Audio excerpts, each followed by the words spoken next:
दुसरीकडे हिंदू मुस्लिमचा पण तेढ जो आहे त्यामुळे दंगली होते. नाही मग त्याला कामच नाही दुसरं काही. हे आमचे धड नाहीत ना हो. हे मराठी, हे मुसलमान, हे दलित, हे धडाचे नाहीत आमचे. हे जर नीट जर राहील ना तर मुसलमानाचं कोणाचंच वाकडं करू शकत नाही देऊ. फक्त दंगली करायच्यात त्याला आणि मत भागून घ्यायचे. नुसतं झुंजी देते एकामेकाला. आम्हाला आमच्यात कोटाकोटी लावते. घेणं नाही देणं, जे आयुष्याला लागतं ते दे ना. हिंदू धर्म टिकायचा ना तुला. आम्ही कोण आहेत? हिंदू आहेत ना. कारण आमच्या लेकरा बाळाला बी मोठं. मराठी हिंदू नाहीत का? तर नुसतं मारामारी लागतात हिंदू मराठी. हे लेकरा बाळ ओरडतात ना रोज आरक्षण दे म्हणून. तुला हिंदू धर्म टिकून धरायचा ना. अरे हिंदू धर्म तर आम्ही टिकितो फक्त. सगळ्यात आधी काठ्या घेऊन आम्हीच असतो.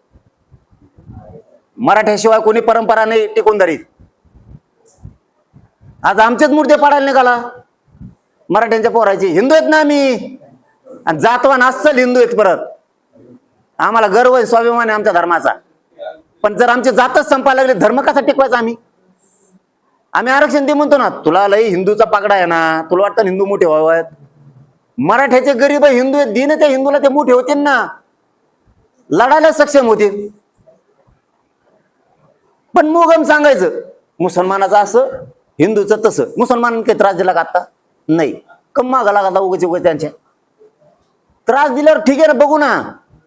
ते काही म्हणतच नाहीत.